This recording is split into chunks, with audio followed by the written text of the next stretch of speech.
Good morning, friends. Myself Kedar Badeka, and today I am taking the lecture number 24 for the subject Quality and Reliability Engineering.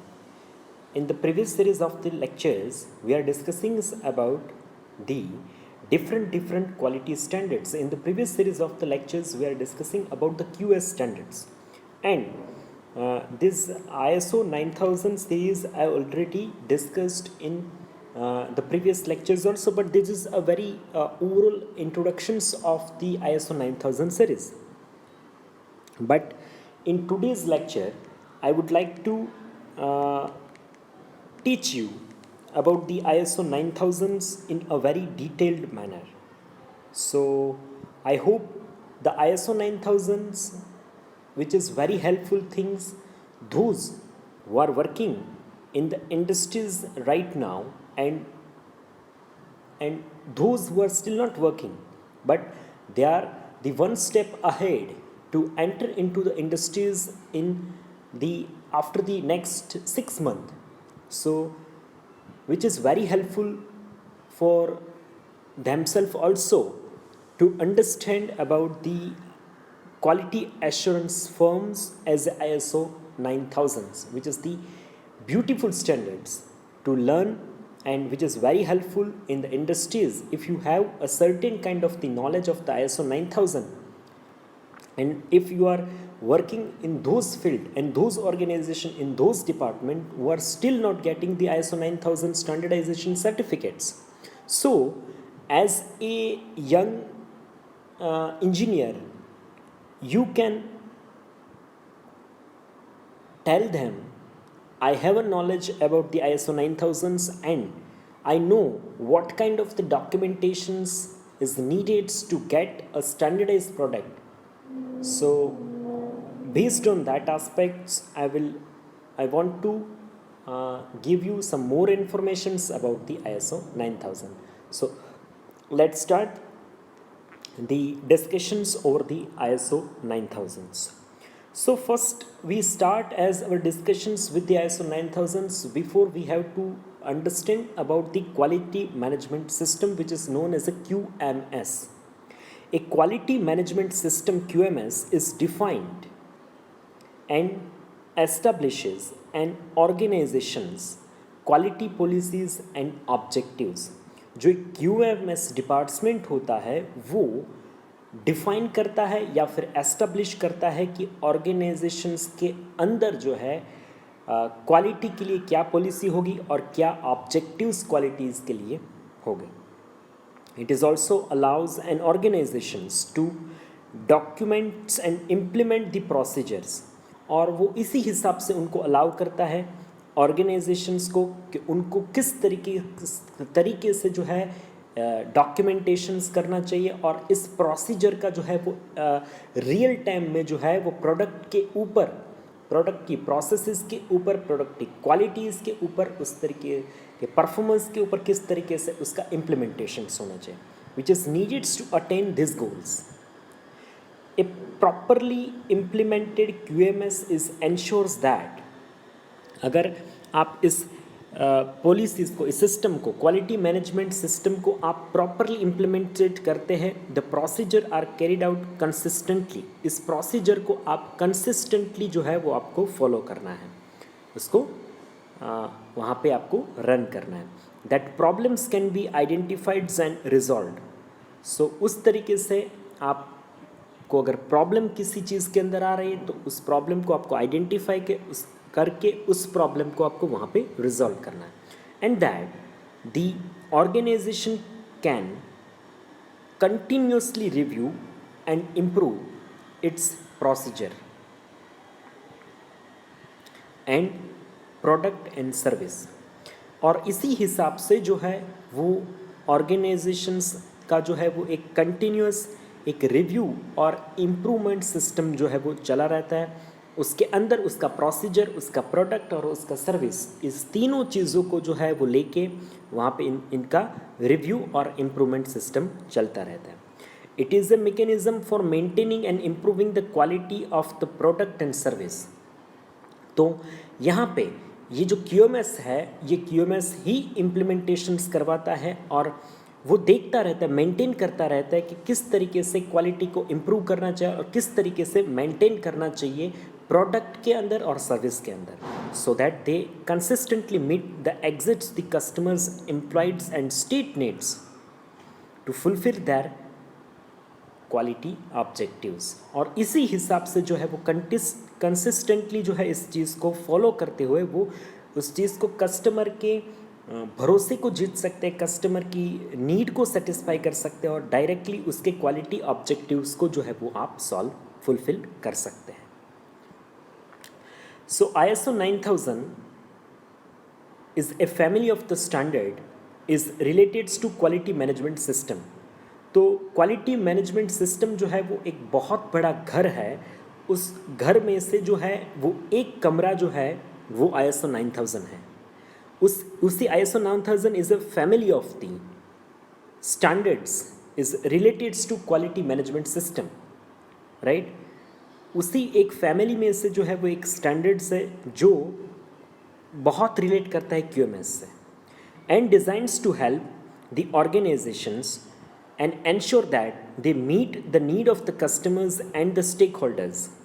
और वो हमें इस चीज़ के अंदर help कर सकता है ऑर्गेनाइजेशंस को कि कैसे हम लोग उस कस्टमर की नीड को जो है वो समझ सके, उसको उस एक्सपेक्टेशंस को मैच कर सकते और कैसे हम उस चीज़ को अचीव कर सकते हैं while meeting a statutories and regularities requirement.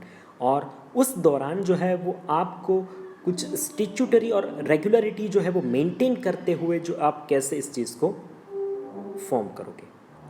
So ISO 9000 is deal with the fundamentals of the quality management systems including 8 management principles on which the family of the standard is to be based।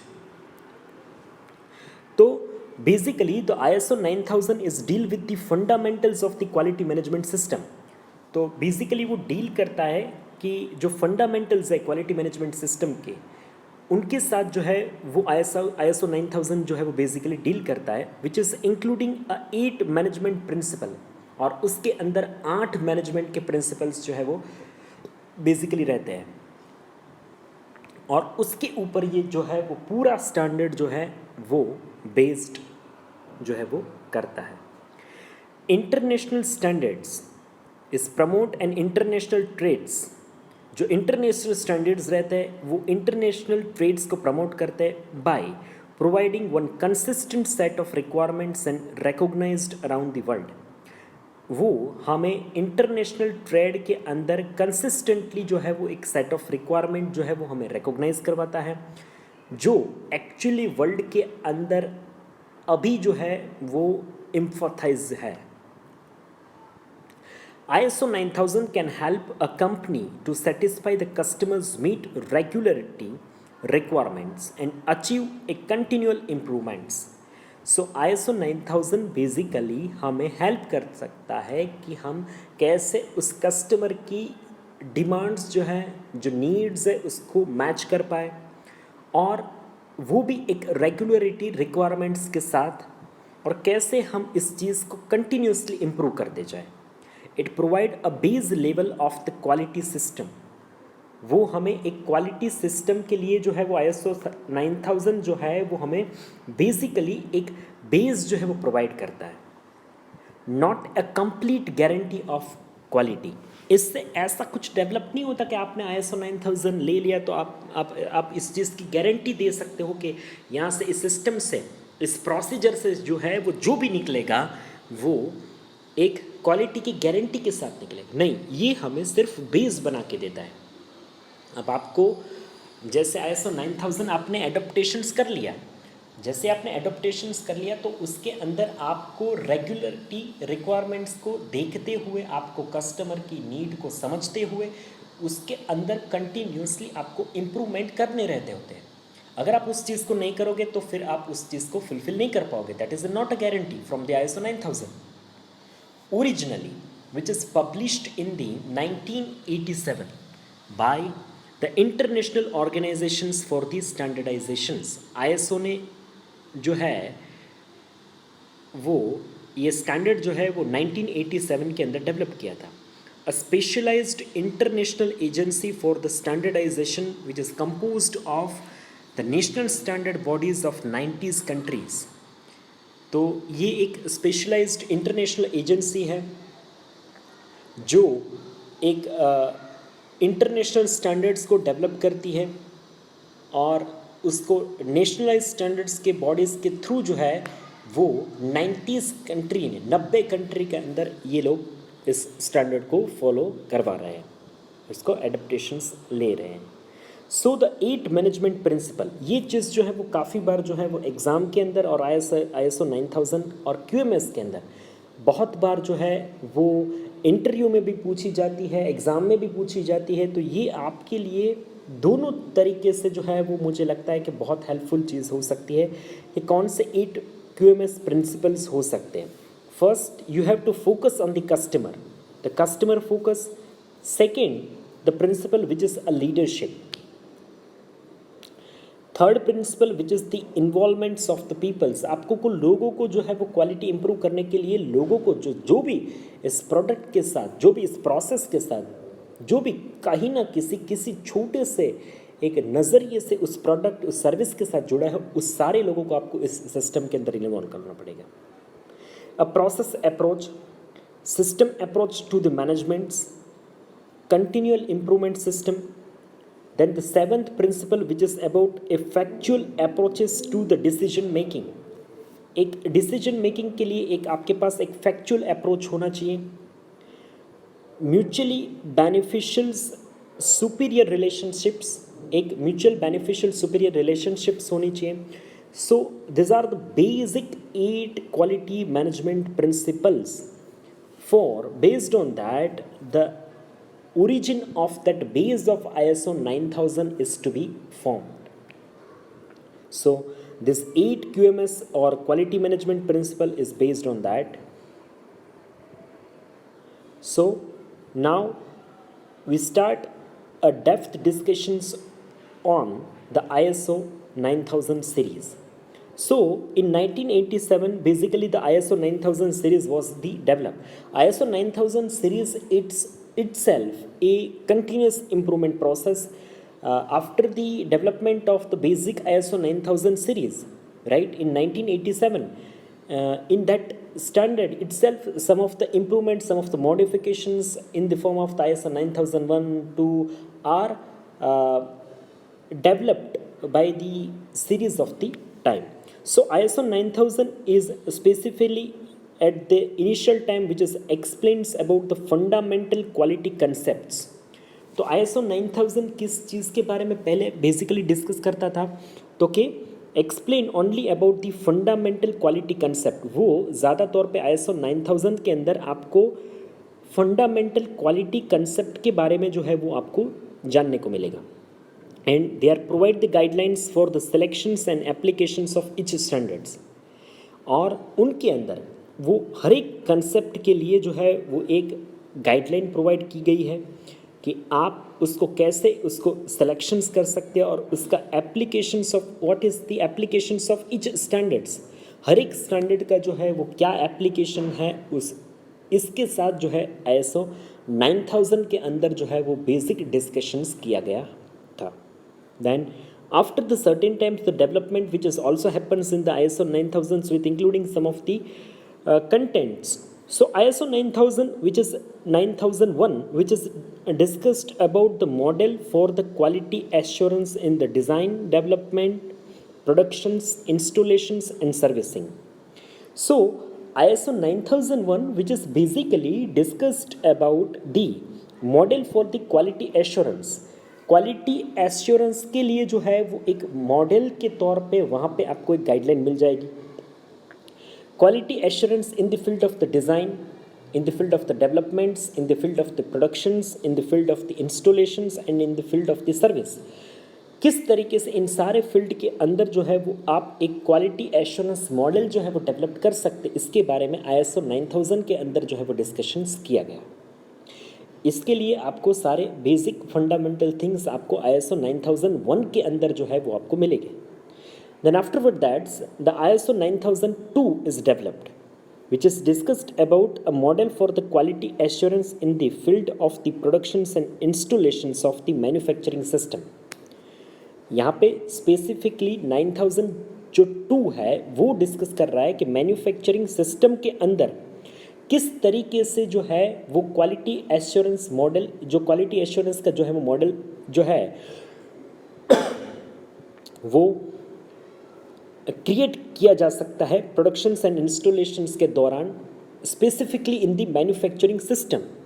So those things and those guidelines for each standards are found in the ISO 9002, right? Now ISO 9003 is deal with the quality assurance in the final inspections and testing. So ISO 9003, which is totally discussed about a quality assurance in the final inspections and testing.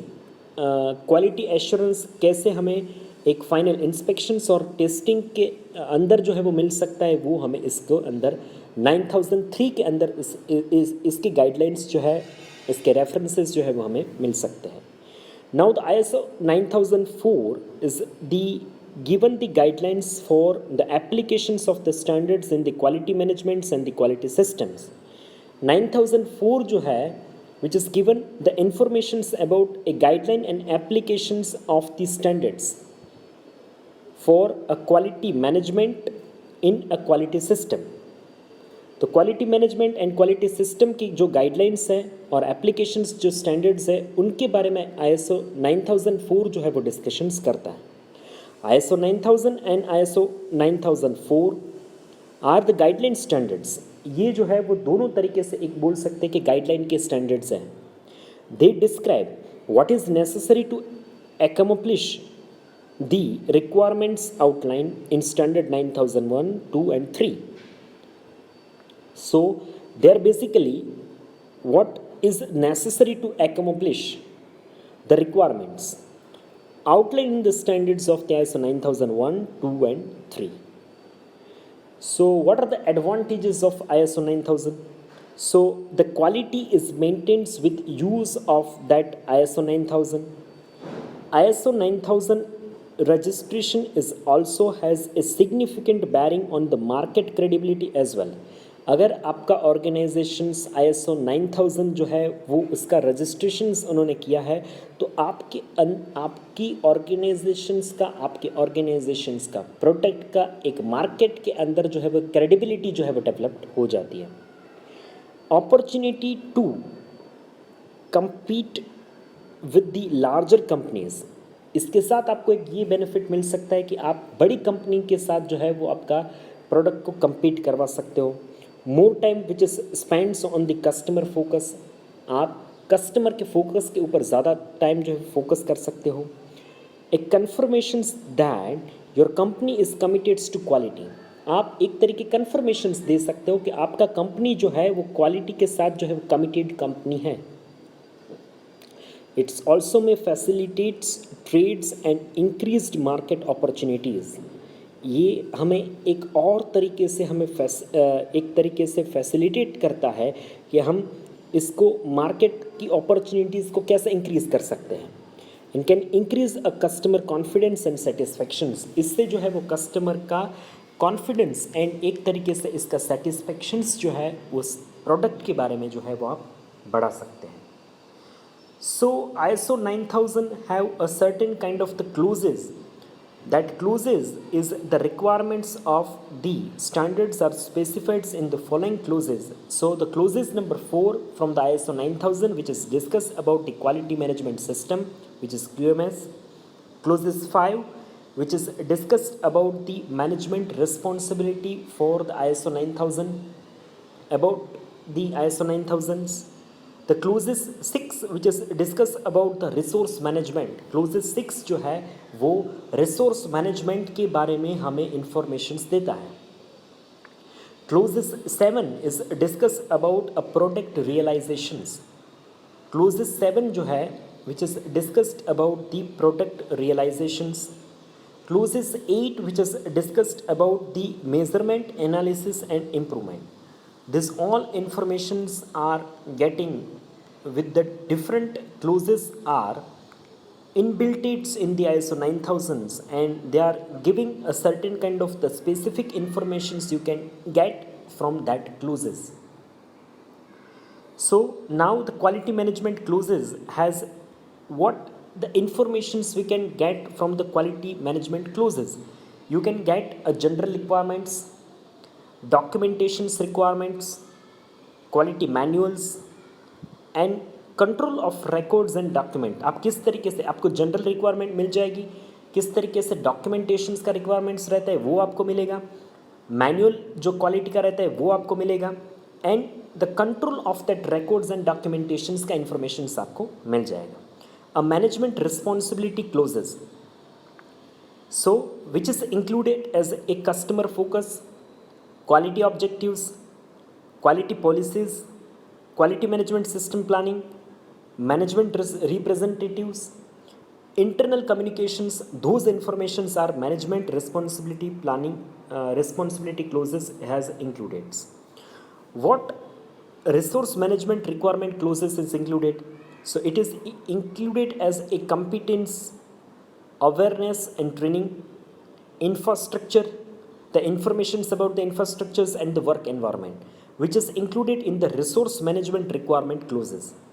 Now the fourth clauses, which is a product realization requirement clauses, which is getting the informations about the planning of the product realizations, customer related process, customer communication informations are included in the product realizations requirement clauses. Measurement, analysis and improvement clauses. The general requirements, monitoring and measurements, which is including the customer satisfactions and internal audits, analysis of the data, and a continuous improvements are observed in these clauses. So with these detailed clauses you can get the informations about details about the ISO 9000s. So in today's lecture we discuss in a very details about the ISO 9000s with the basis of that the quality management systems. I hope you understand this ISO 9000 standards very well. So this is all about the today's lecture. Thank you so much for watching this video lecture. After watching this video lecture, you have to write down your enrollment number into the comment sections, which will be counted as your online attendance. So this is all about the today's lecture. Thank you so much for watching this video.